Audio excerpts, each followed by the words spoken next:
सभी भाई बहनों को शालोम, जय मसीह की। घर परिवार संदेश के 5वें व अंतिम भाग में आप सभी का स्वागत है। मत डर 11-03-61। अपने बच्चे के लिए प्रभु से विचवाई करें और बच्चे से बात करें। दवाई की एक खुराक ने मेरे बेटे बिली पॉल को लगभग मार सा डाला था। लगभग 2 या 3 साल पहले बिली पॉल को एक बुरी लत पड़ गई थी और वह यहाँ वहाँ दौड़ा फिरता था, और यही कारण था कि मैंने उसे बैक्स हैची अर्थात एक स्कूल में भेज दिया था। हमारे पब्लिक स्कूल की हालत ऐसी है कि उन छोटे छोटे लड़कों के सारे गुट तथा ऐसे ही और दूसरे सारे गुट सिगरेट पी रहे होते हैं और ऐसे ही और दूसरी कार्यकलाप कर रहे होते हैं। और एक दिन बिली घर पर आया और बोला, डैडी आपका हालचाल कैसा चल रहा है। मैंने एक दर्शन में उसके ऊपर एक छोटा सा धुएं का छल्ला सा देखा।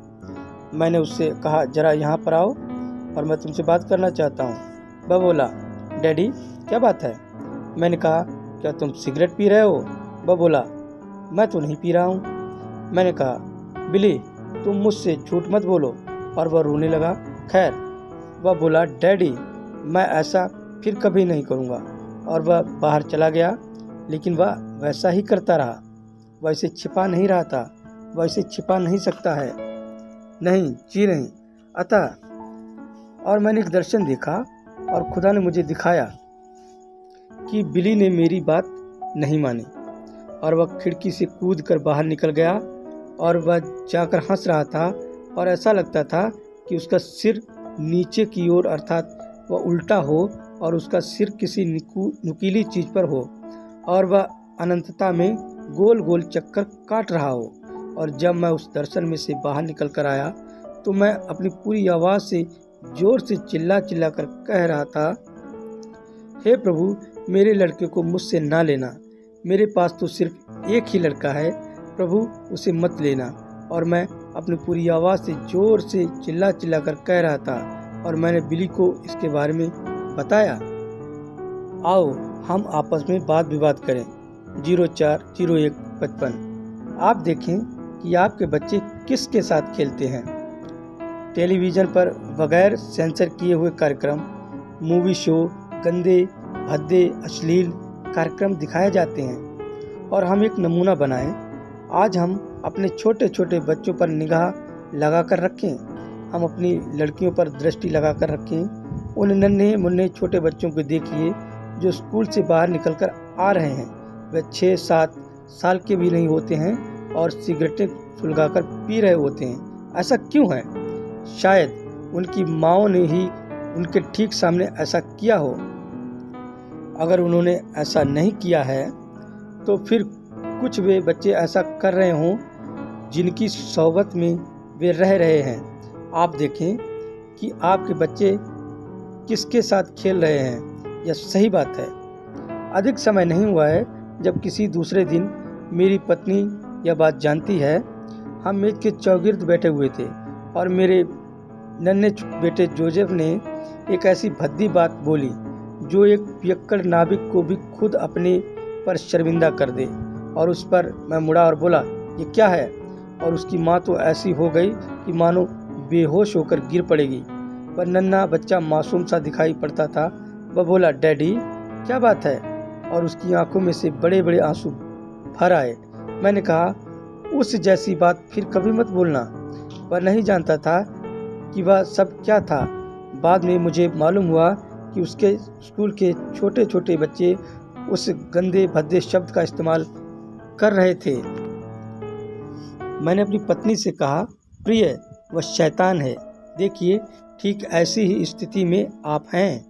आपके बच्चे भाई हालत इतनी बिगड़ गई है कि इंसान को ही बर्बाद करने पर तुला हुआ है। पाप की इतनी ज़्यादा सड़ाहट पनपी हुई है। ओह मेरे खुदा, टेलीविज़न के कार्यक्रम लोग पाप के चाहने वाले, सुख विलास के चाहने वाले होते चले जा रहे हैं। ओह हालत बहुत ही बुरी है। प्रार्थना सभा के बारे में लोग कहते हैं 20 मिनट बहुत ज़्यादा होते हैं। मुझे तो देर रात अब आने वाला टीवी शो देखना होता है। देखिए कहा जाता है जल्दी करो और यहाँ से बाहर निकल आओ, मुझे यह करना है। देखिए वे तो बस अपना धर्म निभाते हैं, वे बस वहाँ चले गए, बस उनके लिए तो यही काफ़ी होता है। सच्चे भविष्यता का काम करने का ढंग। प्रार्थना बच्चों से शैतान को बाहर निकालकर दूर रखती है। और फिर जब मैं वापस लौट कर आऊँगा तो मैं कहूँगा, जोसेफ, तुम्हें अमुक अमुक काम नहीं करना चाहिए। और आप जानते हैं, पहली बात आप जानते हैं कि वह बुरी आदत का शिकार हो जाता है।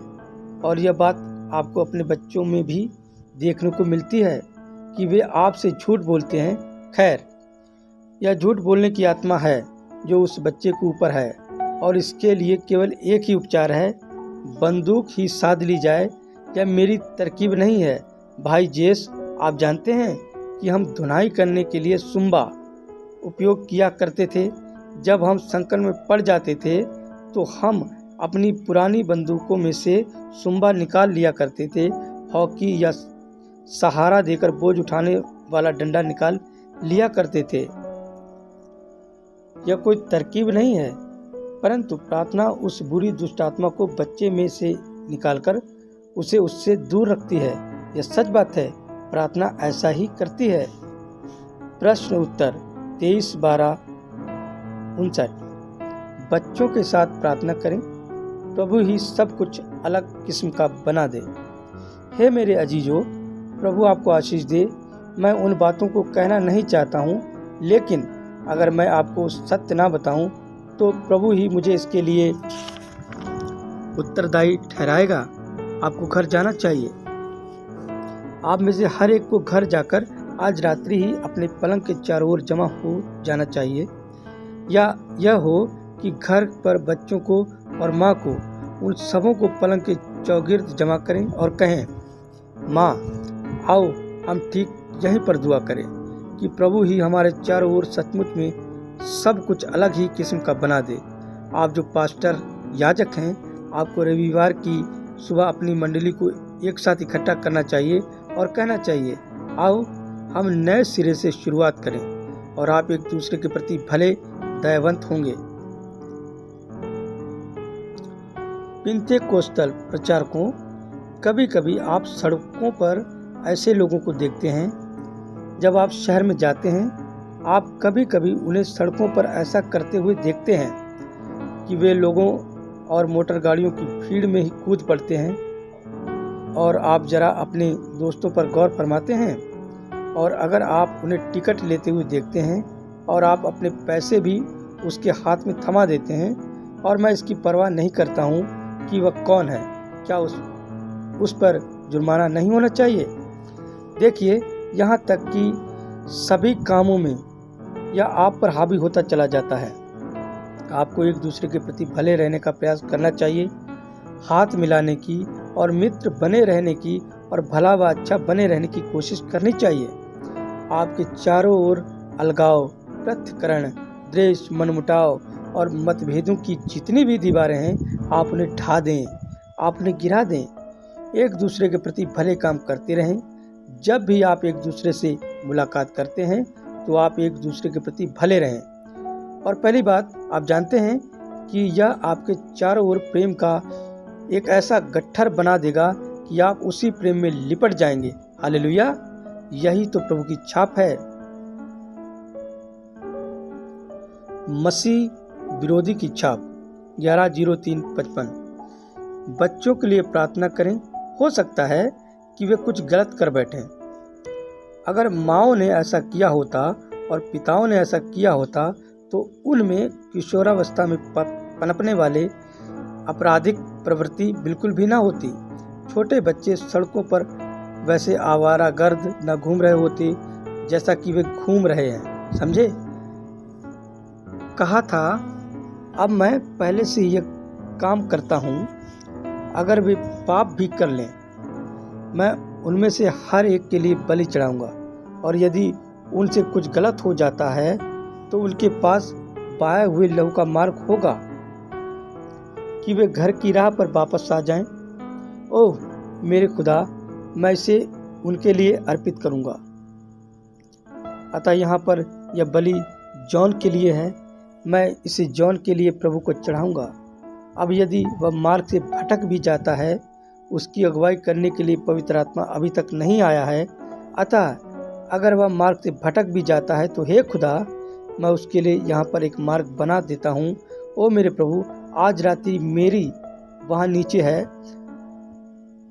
अतः प्रभु, अगर वह भटक भी जाती है, मैंने उसकी सही प्रकार से परवरिश की है, लेकिन अगर वह भटक भी जाती है तो मैं उसके लिए वापसी के लिए बहाए हुए लहू के द्वारा मार्ग बनाऊंगा। हे प्रभु, हमें कुछ ऐसी और माएँ प्रदान कीजिए जो अपने बच्चों के लिए उस प्रकार से रात रात भर दुआएं करती रहती हैं। वही तो किसी भी देश की रीढ़ की हड्डी है। यह बिल्कुल ठीक बात है। घर पर दी जाने वाली ट्रेनिंग के परिणाम। बच्चे की परवरिश गलत वातावरण में की जाती है। अब हमने आहाब और इजाबेल के इस पुत्र अहज्या के मामले में देखा है। वह एक श्रापित परिवार में जन्मा था, और जब आप एक ऐसा परिवार ले लेते हैं जो अपने बच्चों का पालन पोषण गलत माहौल में कर रहे हैं, तो आप इसके अलावा और किसी बात की मुश्किल ही उम्मीद कर सकते हैं। क्यों 22/06/62 उनके छोटे छोटे दिमागों को तैयार करते हैं। आप जो पिता हैं, आप जो माताएं हैं, क्या आप अपने घर में प्रभु की वेदी लगाने के लिए और उस टेलीविज़न को बाहर करने के लिए तैयार हैं? क्या आप उस ताश की गड्डी को मेज की दराज में से बाहर निकालकर फेंकने को तैयार हैं? वे कॉमिक्स की किताबें जिन्हें आपके बच्चे पढ़ रहे हैं, वे उनके दिमागों को शैतान के उस धमाके के लिए तैयार कर रही हैं जो वह उन्हें देने जा रहा है।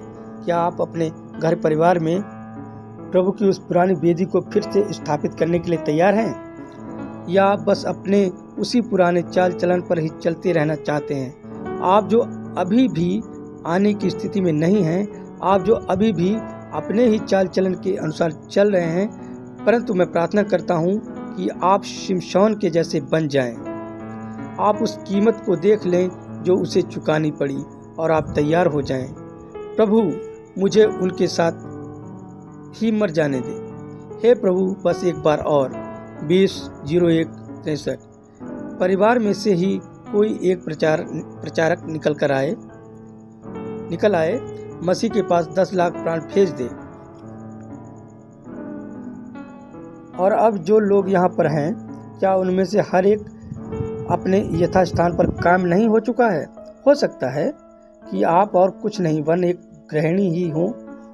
ठीक है, आप कहती हो, ठीक है भाई ब्रैनम, मैंने तो अपने जीवन में कभी कुछ नहीं किया है, मैं तो कोई प्रचारक भी नहीं हूँ। ठीक है, हो सकता है कि प्रभु आपको यहाँ पर इसलिए लेकर आया हो ताकि आप बच्चों का परिवार में पालन पोषण करें, और परिवार के बच्चों में से हो सकता है कि बच्चों का एक और परिवार उत्पन्न हो, और उनमें से कोई एक ऐसा हो जो प्रचारक हो, और वह मसीह के पास 10 लाख प्राणों को भेजे।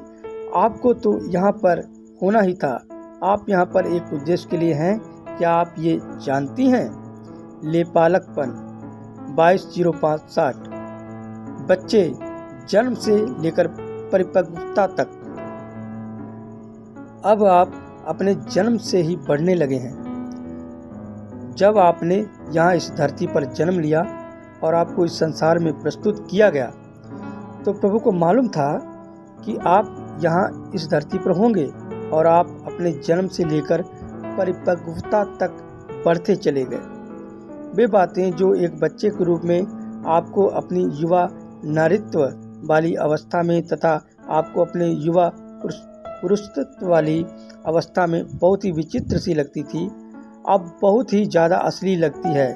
जब तुम बच्चे थे तो तुम इन बातों को समझ नहीं पाते थे, मगर जैसे जैसे तुम सयाने होने लगे, तुम इन बातों को समझने लगे, और तुम्हें यह मालूम होने लगा कि सब कुछ बिल्कुल ठीक से सुव्यवस्थित ही था, और आप इस समय इसका आपके लिए सचमुच में एक मायने है।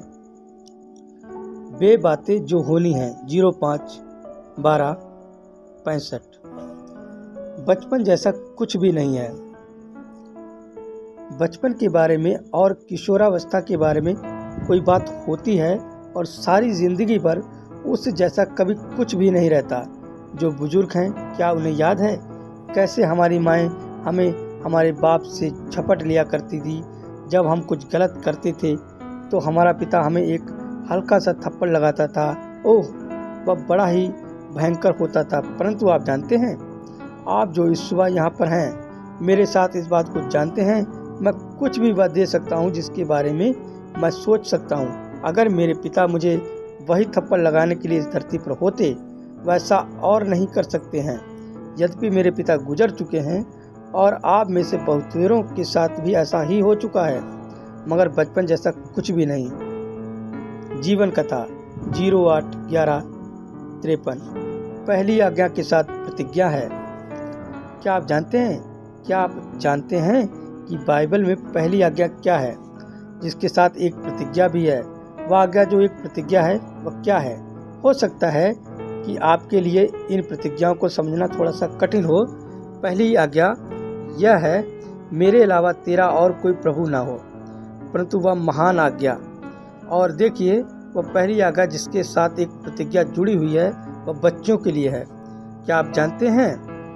देखिए, प्रभु ने कहा था, बच्चों, तुम अपने माता पिता की आज्ञा मानना, जिन्हें तेरे यहोवा प्रभु ने तुझे दिया है। इससे पृथ्वी पर तेरी आयु लंबी होगी। अगर तू माता पिता का ध्यान रखे और तू ऐसा करता रहे तो इससे प्रभु तेरी आयु पृथ्वी पर बढ़ाएगा कि तू उसकी और भी ज़्यादा सेवा करे। नेतृत्व मेरे पीछे हो ले 31/10/65। जो आप पढ़ते हैं वैसा ही आपका चरित्र सांचे में ढलता जाता है। परंतु यह हो कि यह बात जवान लोगों तक पहुंच जाए। क्या आप जानते हैं कि अब्राहम लिंकन के पास अपने जीवन में 21 साल तक कभी कोई अपनी किताब नहीं थी, पर उसके पास तो सिर्फ बाइबल और फॉक्स की शहादत वाली पुस्तक फॉक्स बुक ऑफ मॉडर्स ही थी। देखिए, जो आप पढ़ते हैं वैसा ही आपका चरित्र सांचे में ढलता जाता है। इसमें कोई आश्चर्य नहीं है कि आज हमारे पास कुछ दिमागी तौर से सनकी झक्की लोगों का झुंड है। अखबारों की दुकानों पर काल्पनिक कहानियों, किस्सों से भरी पुरानी छोटी पत्रिकाएं जो गंदी, भद्दी और अश्लील किस्म की होती हैं, सजी मिलती हैं। उसके पास तो सिर्फ बाइबल और फॉक्स की शहादत वाली पुस्तक फॉक्स बुक ऑफ मॉडर्स ही थी। जरा दृष्टि डालकर तो देखो कि इसने उसे क्या बनाया। परंतु इन सब बातों के मुख पर ही एक दिन उसने इस प्रकार का एक वक्तव्य दिया था, अगर मुझ में कोई भली बात पाई जाती तो वह मेरी भक्त माँ की वजह से ही है, क्योंकि उसने उसे खुदा की सेवा करनी सिखाई थी। माँ का दिन 10/05/59। सर्वाधिक शानदार जीवन, जवानी में ही मर जाना पड़ा। वह सर्वाधिक शानदार जीवन जो कभी पृथ्वी पर जिया गया था, उसे मर जाना पड़ा था, जबकि वह अभी अपनी जवानी में ही था, क्योंकि पिता ने ऐसा ही कहा था और उसके न्याय को तो इंसाफ करना ही था। क्योंकि यह लिखा हुआ है, जिस दिन तुम उसे खाओगे मर जाओगे, और प्रभु के न्याय की मांग मौत थी। और हम में से कोई भी ऐसा नहीं था जो एक दूसरे के लिए मर सकता होता। कोई भी मनुष्य ऐसा नहीं कर सकता था। सिर्फ वही एक ऐसा मनुष्य था जो उस प्रकार की मौत से मर सकता था। क्योंकि हम सबों का जन्म पाप में हुआ, अधर्म में हमारा आकार ढला और हम झूठ बोलते हुए जगत में आए। हम तो बिल्कुल आरंभ से ही गुनाहगार थे, तो फिर भला एक मनुष्य किसी दूसरे के लिए कैसे मर सकता था, जबकि वह खुद गुनाहगार था। हम में से कोई भी ऐसा नहीं था जो उस प्रकार की जगह ले सकता होता, अतः उसकी मृत्यु को ही ऐसा करना था।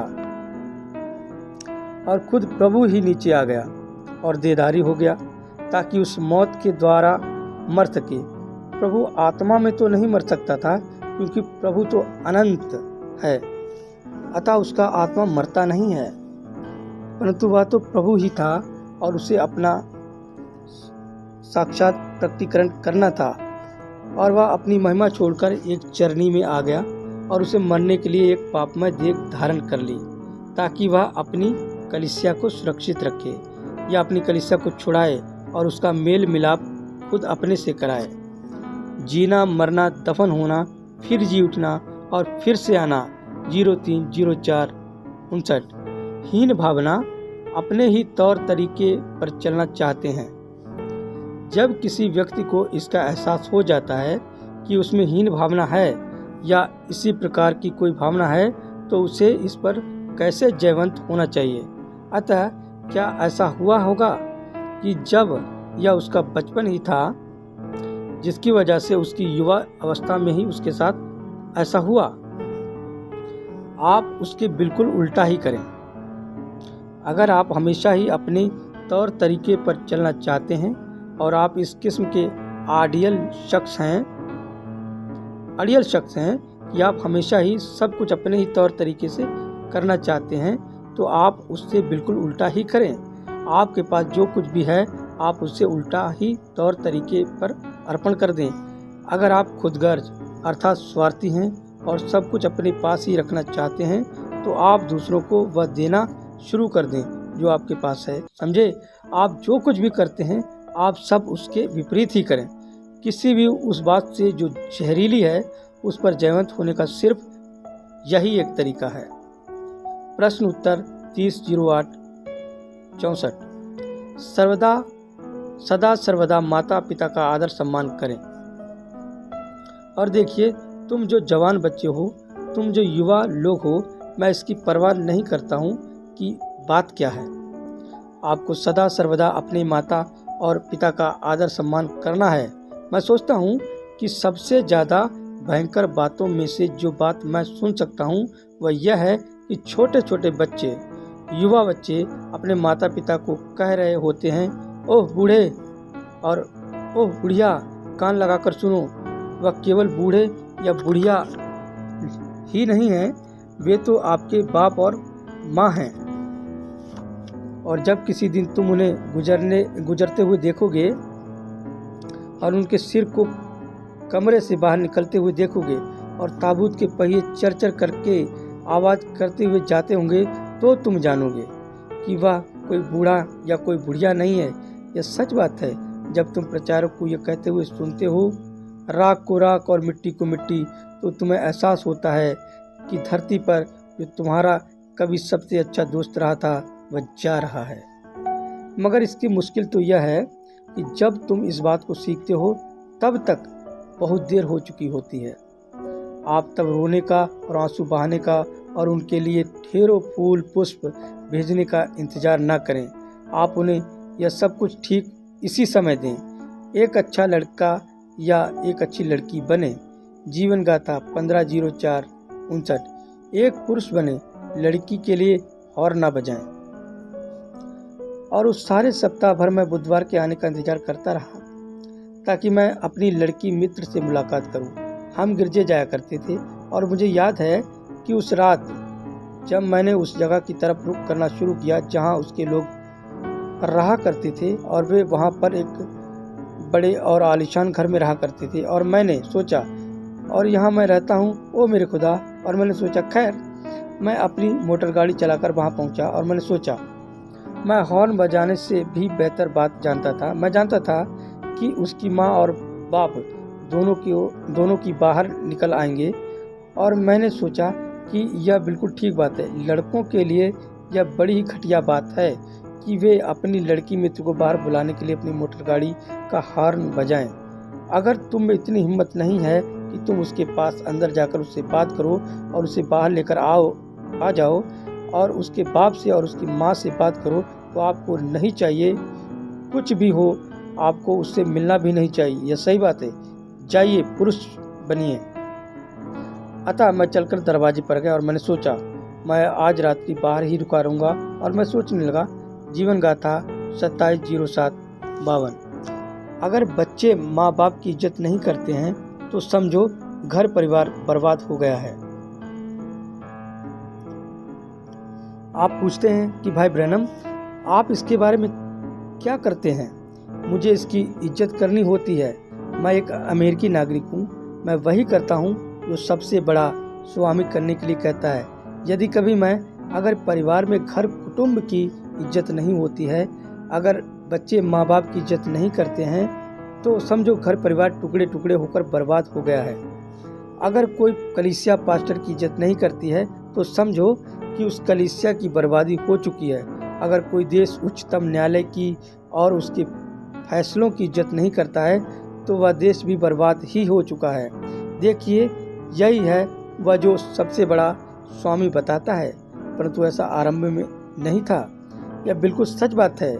इब्रानियों के 3 भाग पर प्रश्न और उत्तर 06-10-57। किशोर किशोरियों के लिए नमूना। प्रभु किशोर अवस्था में जीवन बिता रहा था। वह किस किस्म का एक किशोर था, उसी ने एक नमूना ठहराया था। जब उसके माता और पिता ने उसे खो दिया था, तो वे उसे ढूंढते फिर रहे थे और उन्होंने उसे एक मंदिर में पाया। और एक किशोर के रूप में उसने क्या कहा था? उसने कहा था, क्या तुम नहीं जानते हो कि मुझे अपने पिता के कामों में लगे रहना अवश्य है? उसने किशोर और किशोरियों के लिए नमूना ठहराया था। एक